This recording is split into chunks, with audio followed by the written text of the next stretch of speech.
ओम ओम ओम। नारायण नारायण नारायण नारायण। बहुत ही हम सभी के लिए ये संध्या काल का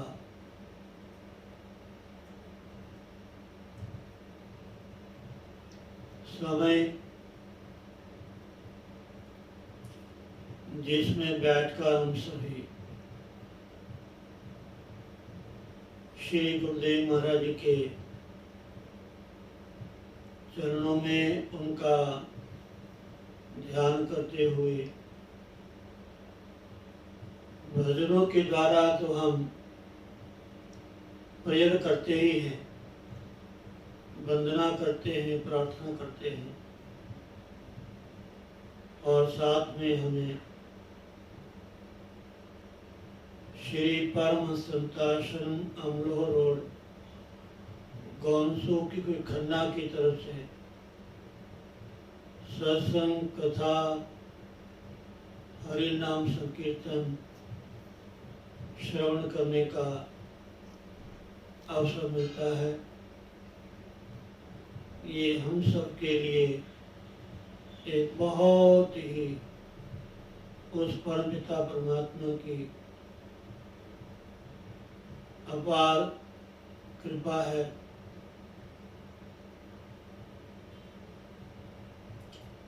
मैं कल भी कह रहा था, बिनु सत्संग विवेक न होए, और राम कृपा बिनु सुलभ न सोए। सत्संगति मुद मंगल मूला, सोई फल सिद्धि सब साधन फूला। बिनु सत्संग विवेक न हो। जब तक हमें संतों का संग नहीं मिलता, गुरुजनों का संग नहीं मिलता, उनकी शरण में जब तक हम नहीं जाते,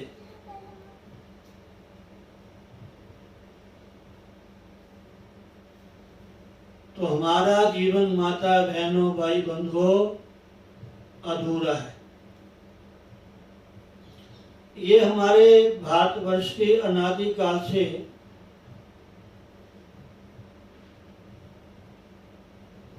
प्रथा कह लो या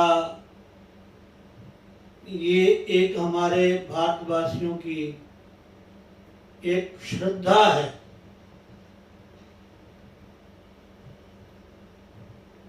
एक प्रेम है।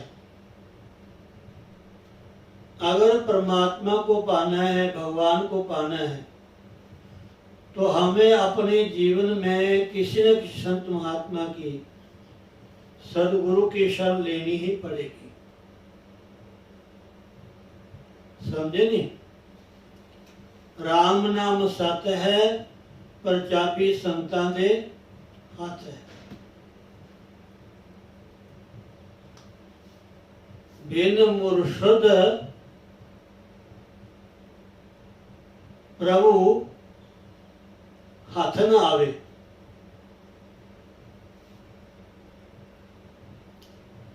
हमारे जो संत महात्मा हैं, ऋषि मुनि हैं, गुरुजन हैं, ये चलते फिरते तीर्थ हैं, जंगम। हर देश में, हर गांव में, हर प्रदेश में जाकर के भजन भी करते हैं, साधना भी करते हैं, सत्संग भी करते हैं,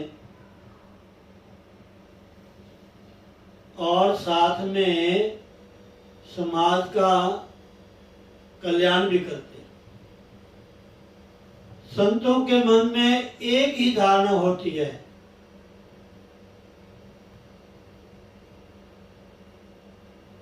कि मेरे ज्ञान के द्वारा, मेरी भक्ति के द्वारा, मेरी साधना के द्वारा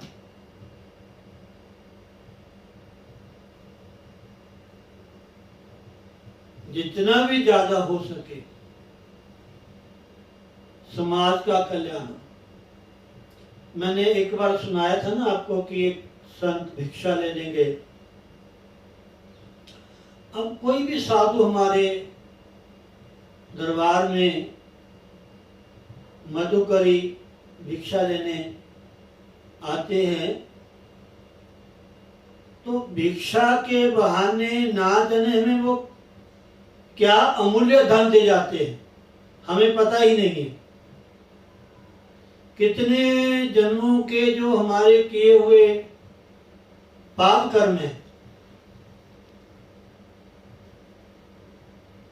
उनका निवारण कर जाते हैं तत्काल। संत का दर्शन बड़े भागी पाइए। संत के संग हर नाम चाहिए।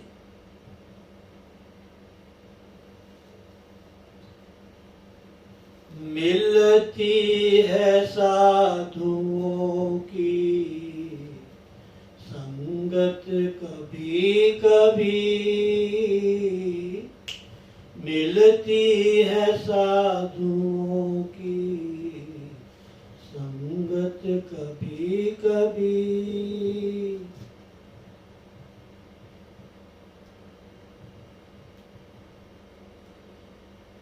कभी कभी समझे नहीं।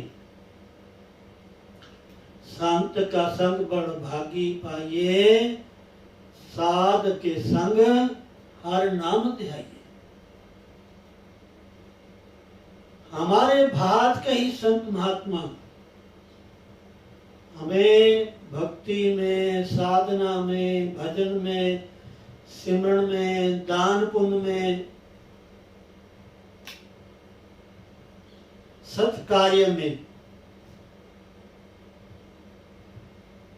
लगाते हैं। एक सत्संग ही रास्ता है, साधन है, जहां आकर के हम लोग संसारी बड़े ही सरलता से हमारे हृदय में जो विकार हैं, विकृति हैं, तमोगुण है, ईर्ष्या है, द्वेष है, अपना है, पराया है, ये उनके दर्शन मात्र से ही हमारे भीतर जो अनेकों जन्मों का अज्ञान अंधकार है उनकी कृपा दृष्टि से ही तत्काल नष्ट हो जाता है।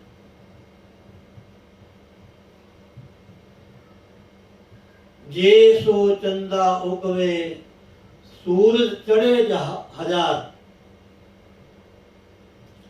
जे सो चंदा उगवे सूरज चढ़े हजार, इथे चानन होंदिया गुर बिन घोर अंधियार। आप साखियाँ, प्रसंग, कथा, चाहे वो हमारे पुराणों में है, चाहे हमारे वेदों में है,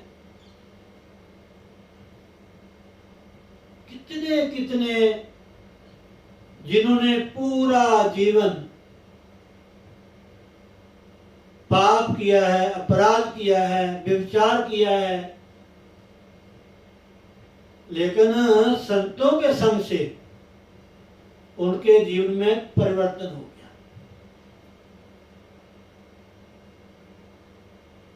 ये संतों का महत्व है, ये पक्की बात है। हमारे भारत वासियों के लिए ये विशेष विभूति है, हमारे भारत के संत, समझे नहीं। तो बिना सत्संग के हमें विवेक मैंने सत्य और असत्य का निर्णय, सत्य क्या है, असत्य क्या है,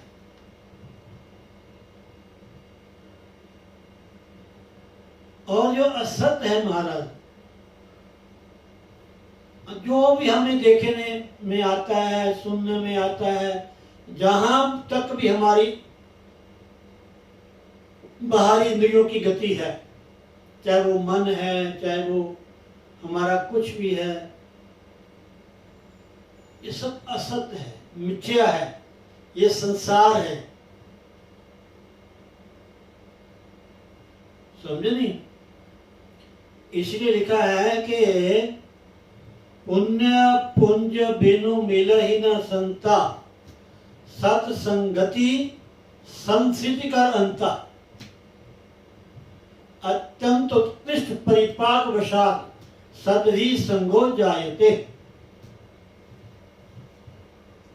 अत्यंत उत्कृष्ट परिपाक वशात, अनेकों जन्म के बहुत सारे किए पुण्य जब परिपाक होते हैं,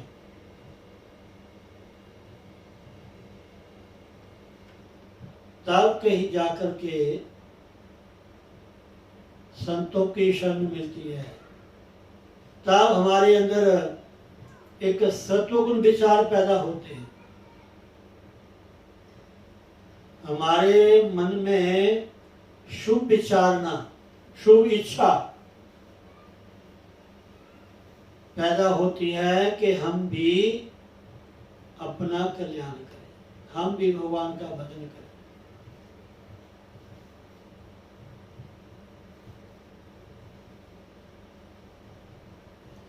तो इसलिए लिखा है कि पुण्य पुंज बिनु मिलहि न संता।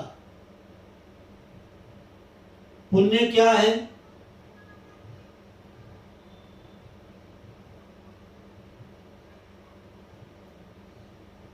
पुण्य जो है,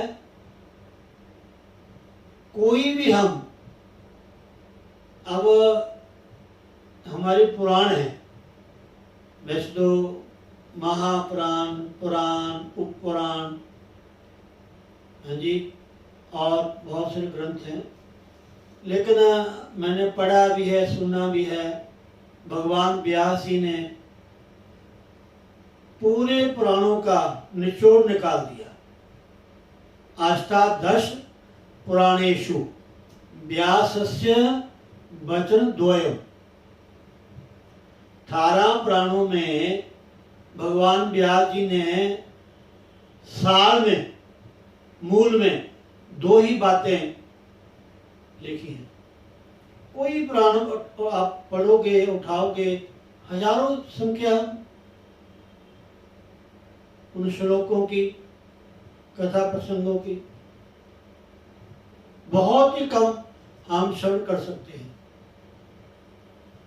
लेकिन हमारे ऋषियों का, हमारे गुरुजनों का क्या संकेत है, उसका हमें ध्यान देना चाहिए। अष्टादश पुराणेषु व्यासस्य वचन द्वयम्, परोपकाराय पुण्याय पापाय परपीडनम्।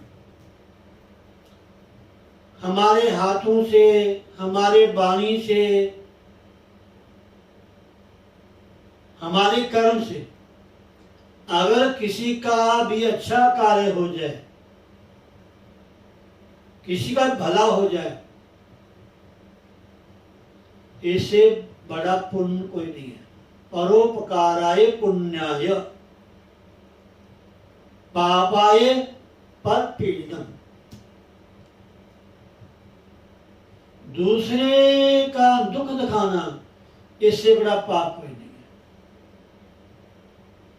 पुण्य के लिए बहुत सत्कार्य है, जल दान है, अन्न दान है, वस्त्र दान है, औषधि का दान है, भूमि दान है, स्वर्ण दान है, बहुत सारे पुण्य कर्म हैं, सत्कार्य हैं, जिनके माध्यम से हम पुण्य कमा सकते हैं। थोड़े थोड़े अपने जीवन को जब हम बदलते हैं ना, तो हमारे जीवन में, हमारे सोच में एक अच्छी अभिव्यक्ति होती है, अच्छी प्रेरणा मिलती है।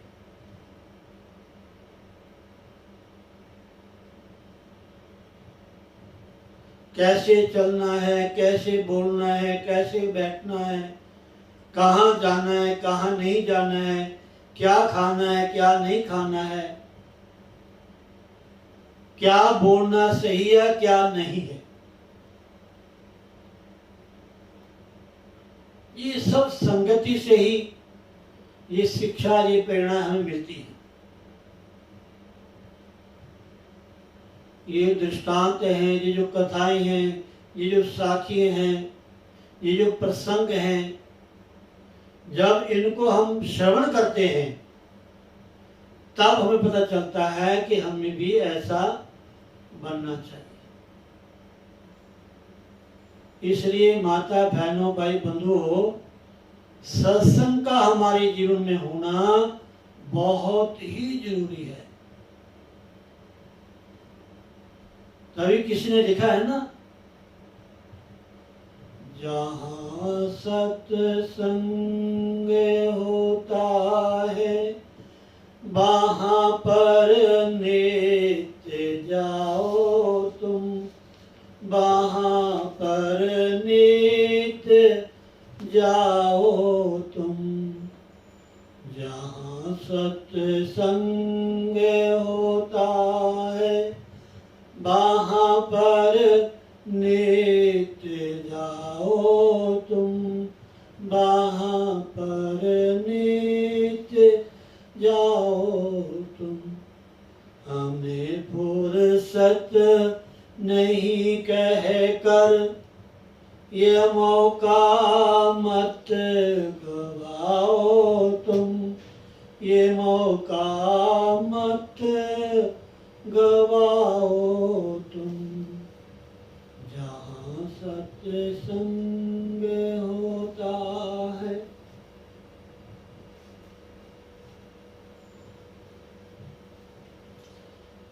सत्संग वाली नगरी चल रे मना, सत्संग वाली नगरी चल रे मना, सत्संग वाली नगरी चल रे मना, सत्संग वाली नगरी चल रे मना। मन को जितना ज्यादा हो सके, और देखो मन जो है ये भगवान का ही अंश है। भगवान ने कहा गीता में कि अर्जुन, इंद्रिया न मन चस्मी।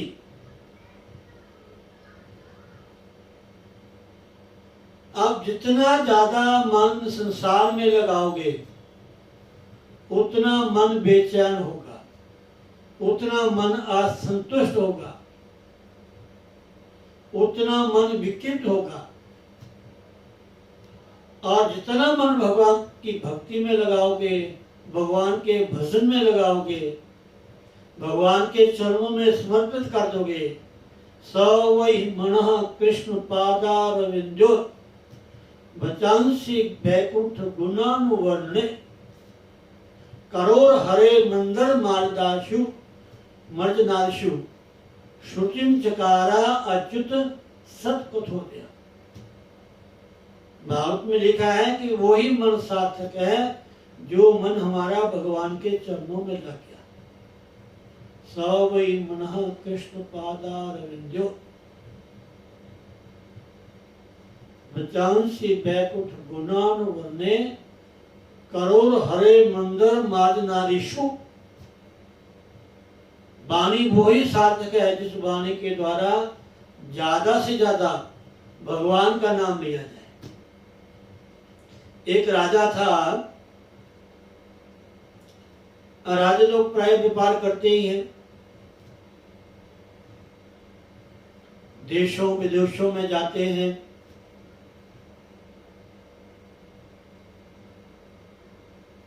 जहाँ कोई सेठ होते हैं, व्यापार करते हैं। एक कोई शाहूकार व्यापार करने गया तो जब वापस आ रहा था तो उसके पास धन काफी था। उसने 2-4 जो साथ में उनकी रक्षा सुरक्षा करें, बचाव करें, उन्होंने 2-4 सेवक पहरेदार साथ में ले लिए कि चलो इनका मुझे सहारा रहेगा और कोई भी ऐसा व्यक्ति चोर डाकू आएगा उससे भी रक्षा होगी। जब थोड़ा घर के पास थोड़ा दूर रहा उसने कहा सोचा कि इनको पहरेदारों को कहाँ मैं घर लेके जाऊंगा, घर जाएंगे मेरे साथ, इनको रोटी खिलानी पड़ेगी, भोजन कराना पड़ेगा। तो उन्होंने उनको ही पहले ही उनको भेज जाओ आप, मैं अपने गांव के पास आ गया हूं, मैं अपना घर चला जाऊंगा। आगे वो जो उनके पहरेदार थे सुरक्षा वाले, अभी थोड़ी दूर वो गए ही थे, इतने में डाकुओं ने सेठ को पकड़ लिया। जब डाकुओं ने सेठ को पकड़ लिया वो सोचा अब क्या करें, अब तो बड़ा मुश्किल हो गया, बड़ी गलती की मैंने। अगर वो पहरेदार जो मेरे सुरक्षा गार्ड थे साथ में चल रहे थे, अगर वो पास में होते तो मेरा इससे बचाव हो जाता, लेकिन डाकू बहुत थे। अब उन्होंने सेठ को कहा कि जितना भी सामान है, माल है, जो भी है सब आप रख, और जो भी चोर डाकू करते हैं अपना थोड़ा डराने धमकाने के लिए। अब शेर ने सोचा कि अब क्या करें, अब तो गए, पैसा भी गया और मैं भी गया। उन डाकुओं में से एक 2 जो डाकू थे चोर, उसको शेष ने पहचान लिया। उन्होंने जब देखा वो ये तो मेरे पास काम करते थे, इन डाकुओं में से ये 2 जो व्यक्ति हैं चोर डाकू, ये तो पहले मेरे वहां दुकान पे काम करते थे। और सेठ ने उनको कहा भाई तुम, अब जो 2 डाकू थे उन्होंने भी सेठ को पहचान लिया। और देखो चोरों के मन में भी ऐसी एक विचार आ गया, उन्होंने अपने जो उनका जो भी डाकुओं का संग था ना, उन्होंने उनको कह दिया नहीं हमारे सेठ जी हैं, हमने इनके वहां काम किया है, हमने इनके घर का नमक खाया है, हमने इनको मारना नहीं है, इनको लूटना नहीं है, इनको छोड़ दो। और डाकुओं ने उनको छोड़ा, कहते सेठ जी अब घबराओ मत, आप सीधे घर जाओ, आपको किसी प्रकार को डर नहीं है। आप सेठ जी घर गए, घर जाके सामान रखा, वो मन में विचार किया कि देखो मैंने बड़ी गलती की, अपने जो पहरेदार थे जो मेरे साथ चलते थे उनको मैंने छोड़ दिया, अगर डाकू मुझे मार देते तो ना जाने मेरा क्या हाल होता। अब उसके मन में एकदम विचार बदला। उनके मन में क्या विचार आया कि रात और दिन में 60 घड़ियां होती हैं, रात और दिन में 60 घड़ियां होती हैं। और उस जो डाकुओं का जो दल था ना, संगठन, वो भी 60 व्यक्ति थे, बहुत से डाकू थे। उन्होंने कहा कि रात और दिन की 60 घड़ियां होती हैं, 60 में से अगर 2 घड़ी भजन किया हमने, वो भी हमारे काम आ जाता है। 2 घड़ी का सत्संग, 2 घड़ी का भगवान का भजन, 2 घड़ी में को अच्छा काम किया हुआ। हमने जो 58 घड़ी में दुनियादारी में काम किया है और 58 घड़ी में कर्म किया है और 2 घड़ी में हमने धर्म किया है। वो 2 घड़ी का धर्म हमें इस कर्म से हमें छुड़ा देता है, इस बंधन से छुड़ा देता है। वो 60 डाकू थे, 2 60 के पहले नौकर थे, उनकी वजह से उसका बचाव हो गया। तो शेष ने संकल्प कर लिया भी आज के बाद मैं रोज 2 घड़ी भगवान का भजन करूंगा। ये सत्य बात है। हमारा किया हुआ जो पुण्य है, हमारा किया हुआ जो सत्य कर्म है, कहीं ना कहीं हमारे जीवन में काम आता है। इसलिए संत महात्मा सत्य ग्रंथ महापुरुष कहते हैं कि पुण्य अर्जन करो, पुण्य कमाओ। सत्कर्म जो है, पुण्य कर्म जो है, आपके जीवन में, आपकी विपत्ति घड़ी में वो आपका साथ देगा। और माता बहनों, भाई बंधुओं, नोट कर लो, ना परिवार साथ देगा, ना धन साथ देगा, कुछ नहीं साथ देगा। जो आपने अपने जीवन में धर्म किया है, सत्संग किया है, भजन किया है, सत्कार्य किया है, दान किया है, संतों का संग किया है, संतों का दर्शन किया है, वो ही आपके जीवन में एक ना एक दिन काम आएगा। ऐसी बहुत सारी कथाएं हैं। भागवत के अंतर्गत अजामिल प्रसंग आता है। भले वो पहले एक अच्छा ब्राह्मण था, उस संगति से उसकी बुद्धि बिगड़ गई। साधु महात्मा ब्राह्मण को उसने मारना छोड़ दिया। संध्या बंधन तो करना अलग रहा, पहले करता था, लेकिन थोड़े से कुसंग ने उसके जीवन को नरक में डाल दिया। लेकिन अनायास किसी के कहने से कि वो सेठ है अजामिल, वो आपको रात्रि विश्राम करने को जगह देगा, वो आपकी भोजन की व्यवस्था करेगा। ऐसा हमने सुना है कि वो गांव वालों ने मजाक से कह दिया उसको, संतों को। संतों ने कहा भाई को अच्छा घर बताओ, को सात्विक हो, धार्मिक हो, वैष्णव हो, अच्छा घर हो, जहां हम रात गुजारें और वहां प्रसाद पाए। और देखो रात संत रहे तो संतों ने कहा कि चलो, कथा आती है, नास्तिक था वो, उसने पत्नी को डांटा भी कि तुमने संतों क्यों रोका, ये वगैरह।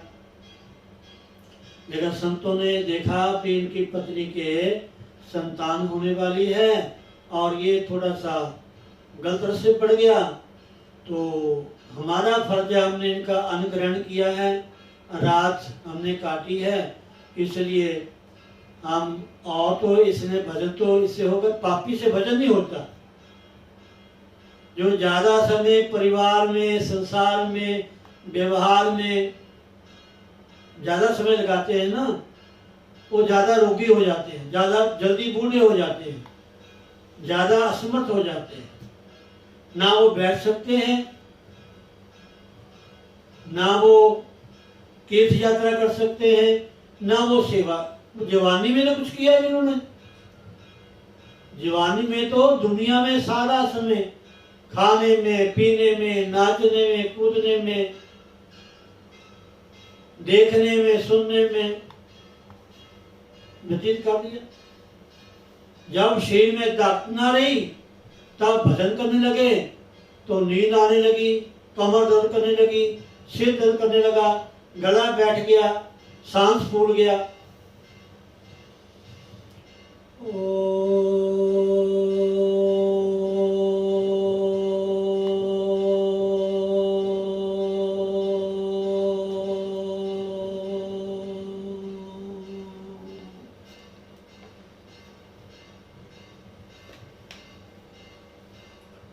जब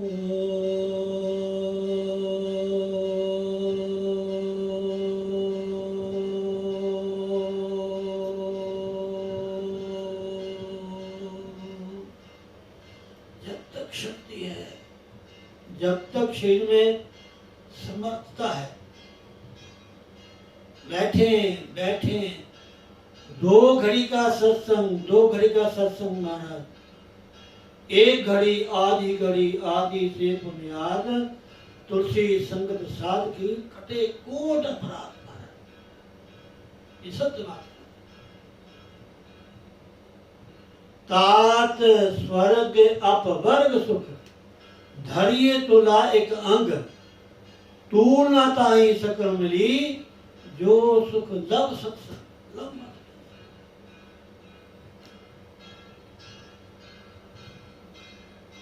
कितना अंधेरा हो घर में, कमरे में,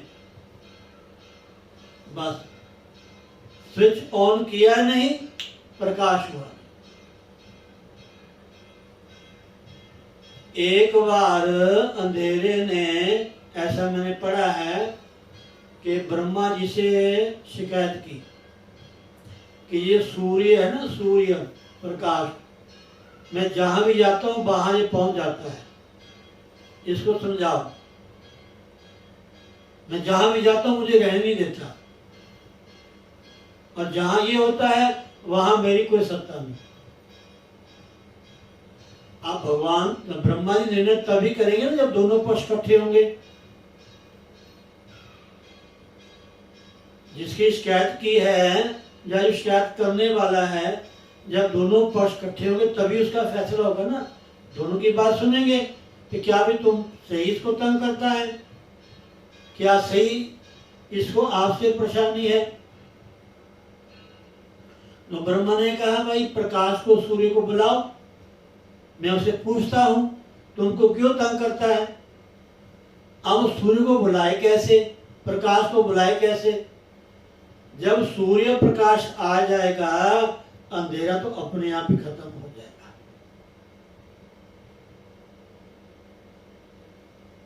समझे नहीं? ये अज्ञानता को, भ्रांति को हमने खुद पकड़ रखा है, खुद पाल रखा है। समझे नहीं? जब ज्ञान को, जब सत्य को, जब प्रकाश को, जब परमात्मा को हम पकड़ेंगे, अपनाएंगे, तो ये जो अज्ञान है, ये जो संसार है, अनेक रूपों से हमें बंधन में डाल रहा है।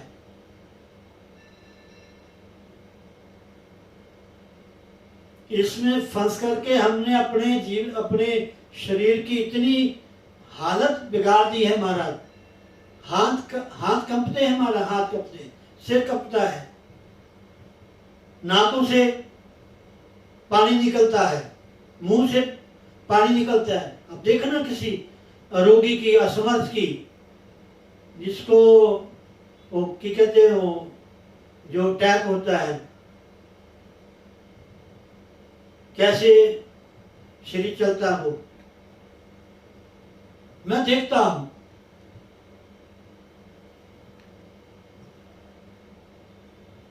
चलती चक्की दे के दिया कबीरा रोए, दो पाटन के बीच में सावध बचाना। संत महात्मा गुरुजन हमें इस संसार में, इस परिवार में, कार्य व्यवहार में रहते हुए उस परमात्मा के साथ जोड़ने का काम करते हैं। उस आनंद को प्राप्त करने की हमें युक्ति बताते हैं। सदैव स्वस्थ रहने का एक नुक्ता देके जाते हैं महात्मा लोग।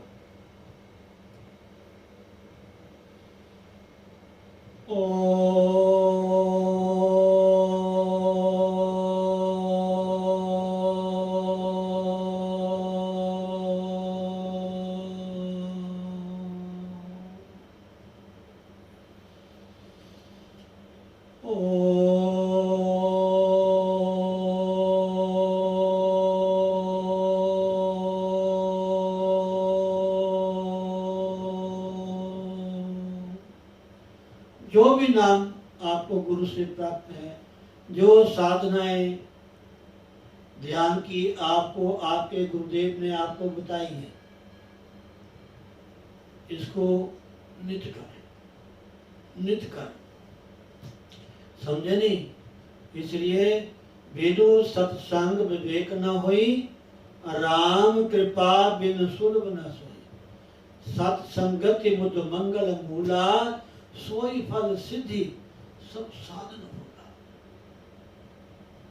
सत्संग मूल है महाराज, सब साधनों की जड़ है महाराज। समझे नहीं? अगर हमारे जीवन में सत्संग आ गया तो समझो कि हमारा कल्याण हो गया।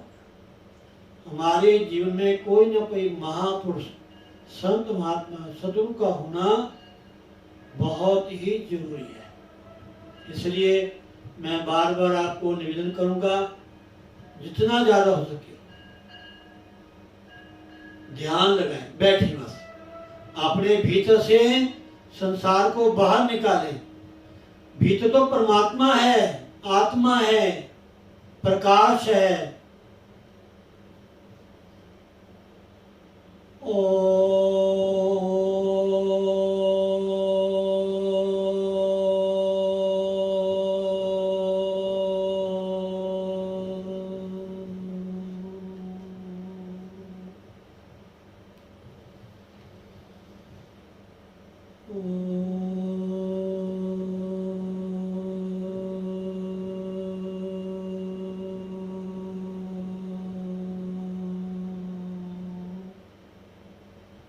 बैठे, भजन भी गाएं, कीर्तन भी करें, नित्य नेम पूजा पाठ भी करें, मंदिर में भी जाएं, धार्मिक स्थान में भी जाएं, तीर्थों का सेवन करें। जितने ये साधन है, सत्कार्य हैं, ये हमारे मन को, बुद्धि को, चित्त को, इंद्रियों को, शरीर को, हमारे साधनों को शुद्ध करने के लिए।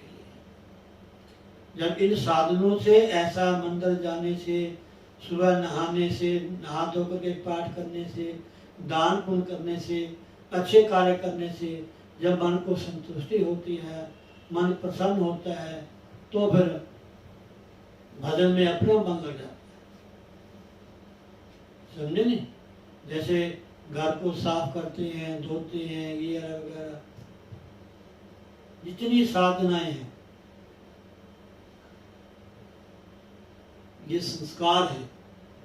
इन संस्कारों के माध्यम से हमारा शरीर शुद्ध होता है। इनको करना चाहिए। भगवान ने 18वें अध्याय में यही कहा है अर्जुन को।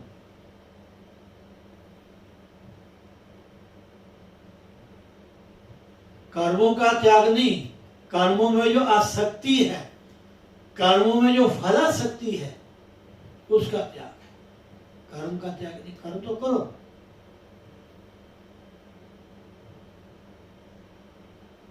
इसलिए बहुत अच्छी बात है।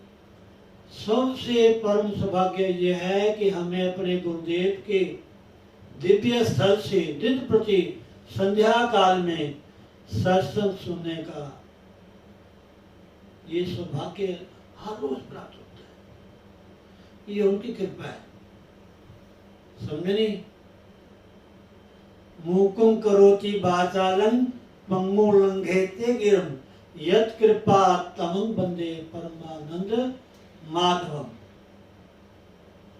वो जिसको चाहे जो बना दे उसकी मौज है, लेकिन उनके साथ जुड़ने वाला होना चाहिए। ठीक है, बहुत अच्छी बात है। 2 लाइनें भजन की, उसके बाद जय श्री राधे। मिलता है सच्चा सुख केवल भगवान तुम्हारे चरणों में। मिलता है सच्चा सुख केवल भगवान तुम्हारे चरणों में। जय बिनती है पल पल छिन छिन रहे ध्यान तुम्हारे चरणों में यह विनती है। पल पल छिन छिन रहे ध्यान तुम्हारे चरणों में। चाहे बैरी सब संसार बने, चाहे जीवन मुझ पर भार बने। चाहे बैरी सब संसार बने, चाहे जीवन मुझ पर भार बने। चाहे मौत गले का हार बने रहे ध्यान तुम्हारे चरणों में। मिलता है सच्चा सुख केवल भगवान तुम्हारे चरणों में। चाहे अग्नि में मुझे चलना हो, चाहे अग्नि में मुझे जलना हो, चाहे कांटों पर मुझे चलना हो। चाहे अग्नि में मुझे जलना हो, चाहे कांटों पर भी चलना हो। चाहे छोड़ के देश निकलना हो, रहे ध्यान तुम्हारे चरणों में। मिलता है सच्चा सुख केवल भगवान तुम्हारे चरणों में। चाहे संकट ने मुझे घेरा हो, चाहे चारों ओर अंधेरा हो। चाहे संकट ने मुझे घेरा हो, चाहे चारों ओर अंधेरा हो। पर मन ना मेरा डगमग हो, रहे ध्यान तुम्हारे चरणों में। मिलता है सच्चा सुख केवल भगवान तुम्हारे चरणों में। जीवा पर तेरा नाम रहे, तेरा ध्यान सुबह और शाम रहे। जीवा पे तेरा नाम रहे, तेरा ध्यान सुबह और शाम रहे। तेरी याद में आठों याम रहे ध्यान तुम्हारे चरणों में। मिलता है सच्चा सुख केवल भगवान तुम्हारे चरणों में। मिलता है सच्चा सुख केवल भगवान तुम्हारे चरणों में। यह विनती है पल पल छिन छिन रहे ध्यान तुम्हारे चरणों में। रहे ध्यान तुम्हारे चरणों में। रहे ध्यान तुम्हारे चरणों में। सोते जागते उठते बैठते खाते पीते हंसते खेलते कुछ भी काम करो, बस उसको याद रखो। जय श्री राधे, जय श्री राधे, जय श्री राधे। ओम।